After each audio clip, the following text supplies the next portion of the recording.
درخواست کرتا ہوں کہ وہ تشریف لائیں اور ہمیں حدیث کے متعلق بتائیں، کیونکہ بہت سے ہمارے مسلمان بھائی ہیں جو مسلمان ہوتے ہوئے بھی حدیث کی عظمت نہیں سمجھتے ہیں۔ وہ حدیث کو الگ سمجھتے ہیں، قرآن کریم کو الگ سمجھتے ہیں، اور ایسے لوگ بہت سے ہیں جو مختلف خانوں میں بانٹتے ہیں، اور حالانکہ حدیث اللہ کی بات کو کہتے ہیں اور رسول اللہ صلی اللہ علیہ وسلم کی بات کو کہتے ہیں۔ میں مولانا شہاب الدین صاحب سے گزارش کرتا ہوں کہ وہ تشریف لائیں اور اپنے خطاب سے ہمیں نوازیں، اور اس کے بعد انشاءاللہ باذن اللہ آپ لوگوں کو سوال و جواب کا بھی وقفہ دیا جائے گا، اور کسی کے اندر اگر کوئی سوال ہوگا تو انشاءاللہ مائک وہاں تک پہنچایا جائے گا اور وہ سوال کر سکے گا، اور مولانا براہ راست جواب دیں گے انشاءاللہ۔ اللہ وبرکاتہ۔ ان الحمد للہ نحمده ونستعینه ونستغفره ونعوذ بالله من شرور انفسنا ومن سیئات اعمالنا، من يهده الله فلا مضل له ومن يضلل فلا هادي له، واشهد ان لا اله الا الله وحده لا شريك له، واشهد ان محمدا عبده ورسوله۔ يا ايها الذين امنوا اتقوا الله حق تقاته ولا تموتن الا وانتم مسلمون۔ يا أيها الناس اتقوا ربكم الذي خلقكم من نفس واحدة وخلق منها زوجها وبث منهما رجالا كثيرا ونساء، واتقوا الله الذي تساءلون به والأرحام إن الله كان عليكم رقيبا۔ يا أيها الذين آمنوا اتقوا الله وقولوا قولا سديدا يصلح لكم أعمالكم ويغفر لكم ذنوبكم، ومن يطع الله ورسوله فقد فاز فوزا عظيما۔ أما بعد، فإن خير الحديث كتاب الله، وخير الهدي هدي محمد صلى الله عليه وسلم، وشر الأمور محدثاتها، وكل محدثة بدعة، وكل بدعة ضلالة، وكل ضلالة في النار۔ وأعوذ بالله السميع العليم من الشيطان الرجيم، بسم الله الرحمن الرحيم۔ اتبعوا ما أنزل إليكم من ربكم ولا تتبعوا من دونه أولياء قليلا ما تذكرون۔ وقال النبي صلى الله عليه وسلم: ألا إني أوتيت الكتاب ومثله معه۔ اللہ رب العزت کی تعریف و توصیف، اور سر رسول نبی آخر الزمان محمد رسول اللہ صلی اللہ علیہ وسلم پر بے شمار درود و سلام کے بعد، یہ میرے لیے بڑی سعادت کی بات ہے کہ آج میں عظمت قرآن و حدیث کانفرنس کے حوالے سے آپ کے درمیان موجود ہوں۔ میں برادر گرامی قدر جناب شہاب الدین صاحب کا شکرگزار ہوں کہ انہوں نے اس عظیم موقع پہ مجھے یاد فرمایا۔ یقین جانیے، قرآن و حدیث کی بات ہو اور قرآن و حدیث کی اہمیت و عظمت کا تذکرہ ہو، اور ایک مسلمان کا دل اس کی جانب مائل نہ ہو، وہ ایک تڑپ نہ رکھتا ہو، اپنے دل میں جذبہ نہ ہو، تو بڑی حرمہ نصیبی کی بات ہے۔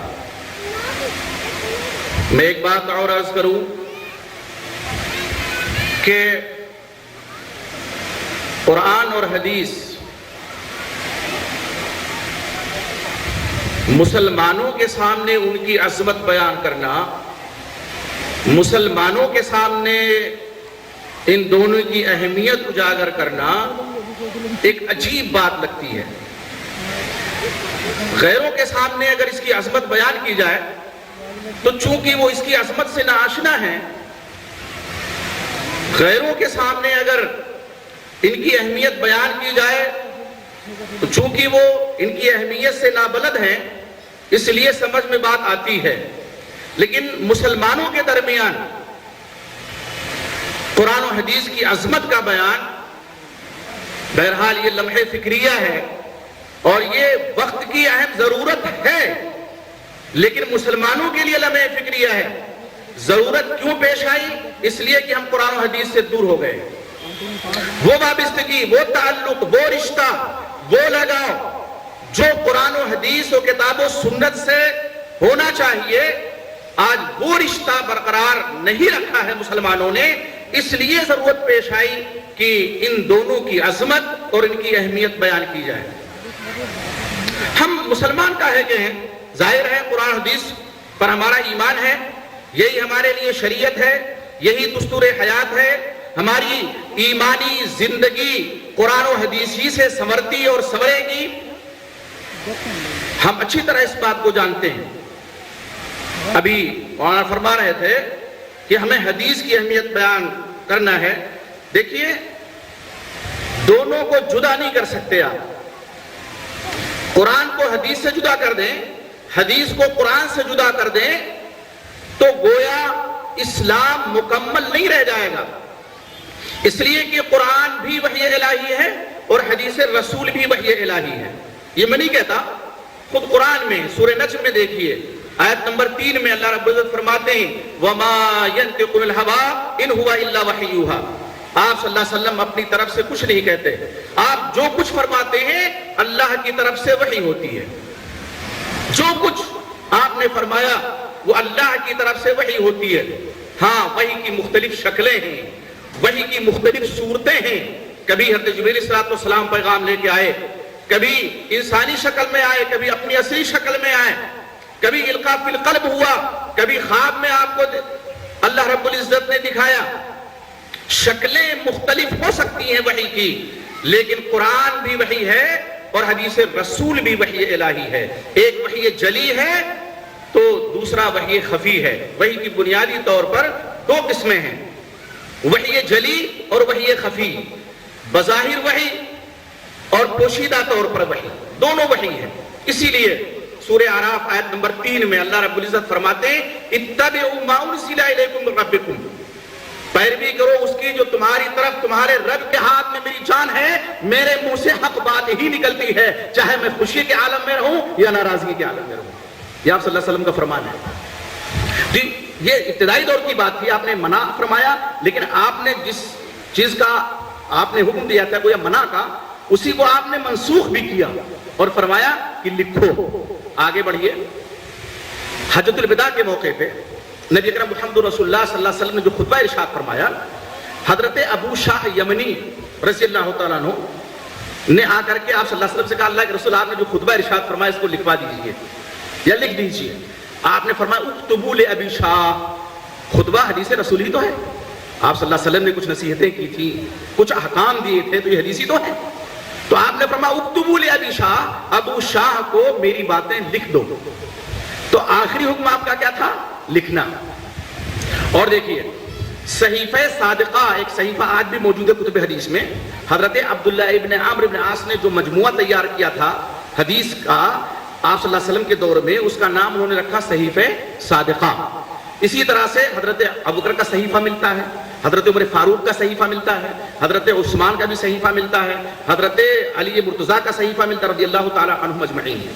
یہ تمام صحیفے آج کتب حدیث میں موجود ہیں اور انہی ناموں سے مشہور ہیں: صحیفہ صدیق، صحیفہ عمر، صحیفہ عثمان، یہاں تک کہ 12 صحابہ کرام کے دور کے ملتے ہیں. اب جو بات ہے سوال کی وہ یہ ہے کہ باقاعدہ طور پہ حدیث کی تدوین نہیں ہوئی تھی.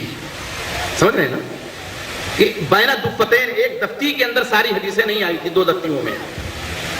تو یہ سوال تو قرآن کے تعلق سے بھی ہو سکتا ہے. قرآن لکھا گیا تھا نبی صلی اللہ علیہ وسلم کے دور مسعود ہی میں، لیکن مختلف اوراق میں.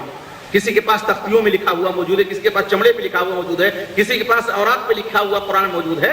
حضرت صدیق رضی اللہ عنہ کے دور میں حضرت عمر فاروق نے جنگ امامہ کے موقع جب بہت سے حفاظ کرام شہید ہو گئے تو یہ مشورہ دیا کہ ایسا نہ ہو قرآن ختم ہو جائے تو آپ جو ہے اکٹھا کر لیجئے تمام صحیفوں کو. حضرت صدیق نے کہا میں وہ کام کیسے کروں جس کو اللہ کے رسول نے نہیں کیا تھا. حالانکہ اللہ کے وسلم نے کیوں نہیں کیا تو اس کی بھی وجہ ہے، اس لیے کہ وحی کا نزول چل رہا تھا، وحی کا سلسلہ جاری تھا. آپ اکٹھا کیسے کر دیتے؟ مسلسل مراجعہ ہوتا رہا، یہاں تک کہ حضرت عمر فرماتے قد شرح اللہ صدر ابی بکر صدیق، اللہ تعالیٰ نے بکر صدیق کا سینہ کشادہ کر دیا. پھر انہوں نے حضرت زید بن ثابت کو، ویسے 40 کاتبین وحی تھے جن میں حضرت زید بن ثابت رضی اللہ عنہ سر فہرست، ابی بن کعب رضی اللہ عنہ سر فہرست، تو ان کو حکم دیا کہ وہ اکٹھا کر دیں قرآن کو. تو قرآن کو انہوں نے جمع کیا، اور اس طرح سے جمع قرآن کا مرحلہ حضرت صدیق کے زمانے پھیلائے گا کہ میں جو کچھ کہوں پھر وہ سمیٹ لے، پھر کبھی نہ بھولے. حضرت برا کہتے ہیں میں نے اپنی چادر پھیلا دی اور آپ نے میرے لیے دعا فرمائی تو میں بھی کبھی کوئی حدیث نہیں بھولا. تو ان کے سینے میں حدیث محفوظ تھی، اس سے لوگوں نے لیا. صحیفے میں حدیث موجود تھی، اس صحیفے سے لوگوں نے لیا. تو اس طرح سے حدیث کی تدوین بھی ہوئی، اگرچہ باقاعدہ طور پہ اگرچہ قرآن کی بات نہیں، لیکن اسی دور میں ہو گئی تھی جس کو ہم دور خیر القرون کہتے ہیں.